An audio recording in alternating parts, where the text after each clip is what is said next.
जी guys, अब मैं आप लोगों के सामने पेश खिदमत हूँ। आपके एक क्वेश्चन को एड्रेस करने के लिए, जो कि किसी ने पूछा था व्हाट्सएप ग्रुप में कि जी, हम अब लिख लेते हैं, हम पैराफ्रेजिंग कर लेते हैं, लेकिन जब हम अब उस काम को साइड पर रखते हैं तो अब वो चीज़ लिखी नहीं जा रही। अलग से हम खुद से फ्री फ्री राइटिंग नहीं हम कर पा रहे, या हम आर्ग्यूमेंट्स को कैसे लिखें। देखिए, मैंने आप लोगों को पहले भी एक बात कही है कि वो जो पैराफ्रेजिंग वाला जो काम है ना, वो आपके राइटिंग के जो फ्लो है ना उसको इंक्रीज करने के लिए, उसमें जो है एक रिदम लाने के लिए, वो प्रैक्टिस जो है वो आपको कही गई है करने के लिए, जो आप पेपर के एंड तक, आप पेपर के बिल्कुल करीब तक भी आप करते रहेंगे जब तक आपके पेपर स्टार्ट नहीं हो जाते। ठीक है, क्योंकि ये मस्ट है। आप वो एक्टिविटी जो ही छोड़ेंगे तो क्या होगा कि आपके पेन में फ्लो आना जो है फिर दोबारा कम हो जाएगा, और इंग्लिश जो है वो आपकी वीक होना शुरू हो जाएगी फिर दोबारा। तो वो एक्टिविटी इसलिए करवाई जाती है।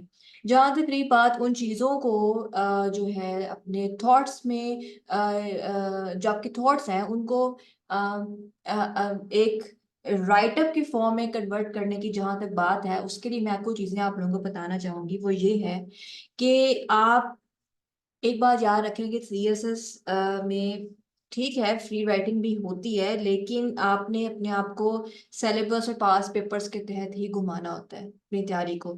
एक्स्ट्रा आपने कोई शेक्सपियर या बर्ट्रैंड रसल बनने की कोशिश नहीं करनी होती। तो उसका सबसे बेहतर हाल यही है, जो मैं आप लोगों को बार बार कहा है, वो ये है कि जो मैंने आप लोगों को एक बात कही है कि आपके पास सिलेबस है, आपके पास पास पेपर्स हैं, तो आप क्या काम कर सकते हैं, आप वो कर सकते हैं कि आपने जो है अपने जो भी आपने नोट्स बनाए हैं, आप सबसे पहले तो उसको याद करें। फर्ज करें कि आपके पास इस्लामिक स्टडीज में टॉपिक आता है belief in the day of judgement. आपने कहीं ना कहीं इसके नोट्स अलग से बनाए होंगे, राइट? जो आपने नोट्स बनाए हुए हैं, सबसे पहले आप उसको याद करें। याद करेंगे तो आप लिख पाएंगे ना। वहां पे फ्री राइटिंग तो इतनी तो नहीं चलनी कि आप जो है कुछ भी लिख लें, हमें रेलेवेंट भी रहना है। तो वो जो आपके नोट्स होंगे, जब वो आपने याद किए होंगे, तो फिर आप उसको क्या करेंगे, अपने क्वेश्चन के अकॉर्डिंग जो है वो आप कन्वर्ट कर लेंगे। तभी मैंने आप लोगों को कहा था कि नोट्स भी अपने पास पेपर्स की हेडिंग को देखते हुए बनाएं, ताकि आपको वो कोई मुश्किल ही ना हो। अब ये आपने बिल्कुल एज इट इज कहीं अपने नोट्स का आपने हिस्सा बनाया होगा, राइट? तो आपको मैंने बताया है कि सबसे पहले हेडिंग क्या होती है, इंट्रोडक्शन, वो मस्ट है। क्रिटिकल एनालिसिस और कंक्लूजन जो है, ये तो इंपॉर्टेंट पार्ट होते हैं। और फिर सेकंड जो हेडिंग होती है वो ये होती है, जो आप उस टॉपिक को आप डिस्क्राइब कर रहे होते हैं कि ये है क्या।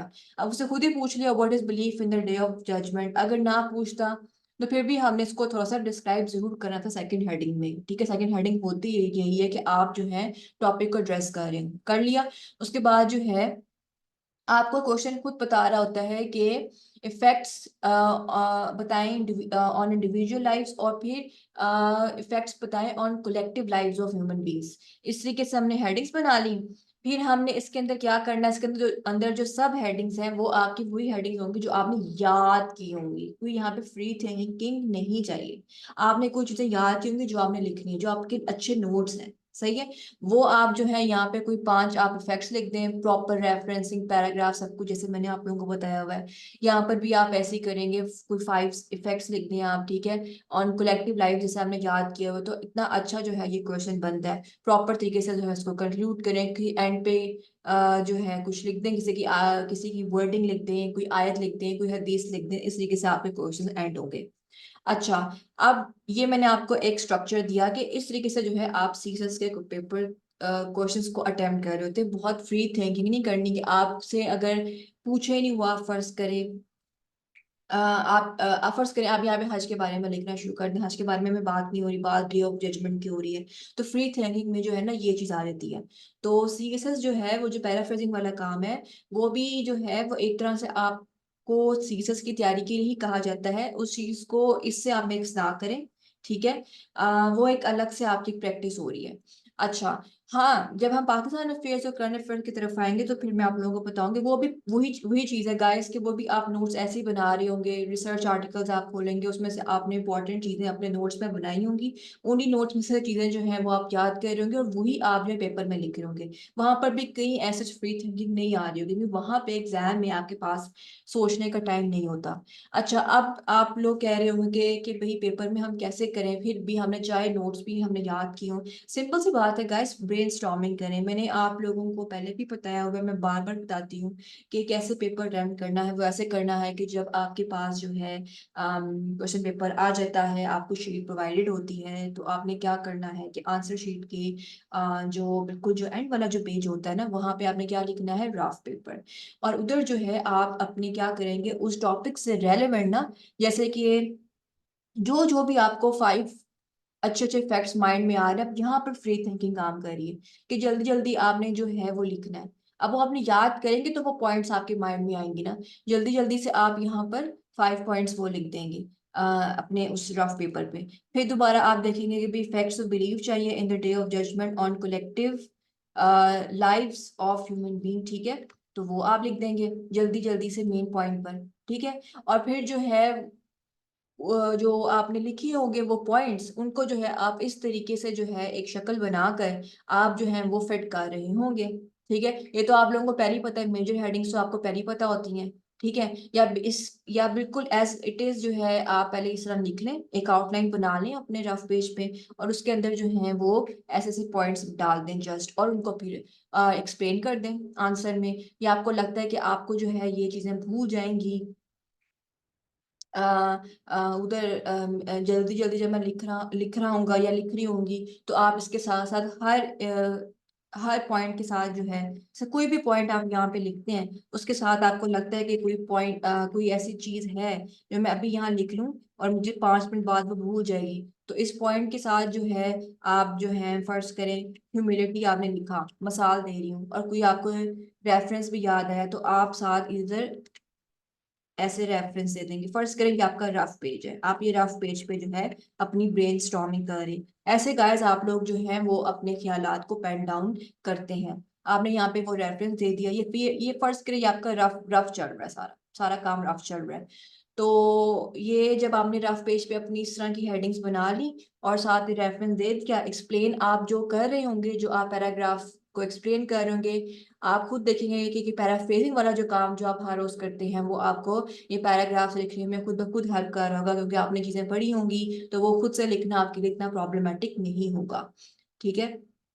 इस तरीके से आपके 5 पॉइंट्स आ गए। उसके बाद जो है आप क्या करेंगे, आप इसके भी ऐसे 5 पॉइंट जो हैं अपने रफ पेपर पे आप लिख रहे होंगे, और जब ये आपकी पूरी आउटलाइन वाला काम जो आपने 4 क्वेश्चंस अटेम्प्ट करने होते हैं, 4 क्वेश्चंस की अच्छी वाली आउटलाइन आपने बैक एंड पे बना ली होगी, तो फिर जब आप स्टार्ट करेंगे अपना अपनी मेन जो आपके पास शीट है, जब आप वहां पर लिखना शुरू करेंगे, 37 मिनट्स में आपने एक क्वेश्चन अटेम्प्ट करना होगा, तो वो कोई इतना मुश्किल नहीं होगा, ठीक है।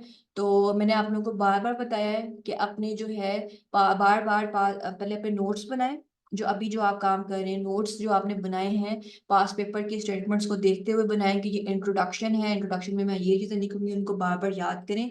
और ये जो पेन डाउन करने वाला जो काम है अपने थॉट्स को, वो पास पेपर्स की स्टेटमेंट्स को देखें, और उस वही जो है ना, आप अपनी आदत अपनाएं कि आप पास पेपर्स को खोलें, उसमें से जो जो आपको चीजें जो हैं आपने नोट्स में लिखी हैं उनको याद करें, और फिर अपनी बुक वगैरह बंद करें, स्टेटमेंट खोलें, और फिर खुद से देखें कि आप आउटलाइन बना पा रहे हैं, जैसे मैंने आप लोगों को यहाँ पे जो है तरीका बताया कि आप इस तरीके से आउटलाइन जल्दी जल्दी अपने रफ शीट पे आप लिख पा रहे हैं। अगर आप लिख पा रहे हैं तो आप एक अच्छी पोजीशन में हैं गाइस। आई होप कि ये चीज आपको समझ आ जाए, क्योंकि यही जो है आपने स्ट्रेटेजी अपने हर सब्जेक्ट में आपने यूज करनी है, सही है। तो बहुत एक्स्ट्रा फ्री थिंकिंग की तरफ जाने की जरूरत नहीं है। ये वही चीज है गाइस, आप लोगों ने मैट्रिक में भी इस्लामिक स्टडीज को पढ़ा है, आपने एफएससी में भी इस्लामिक स्टडीज को पढ़ा है, तो कोई इतना मुश्किल काम नहीं है। बात सारा ये है कि आप नोट्स अपने कैसे बना रहे हैं और याद कैसे कर रहे हैं, ठीक है।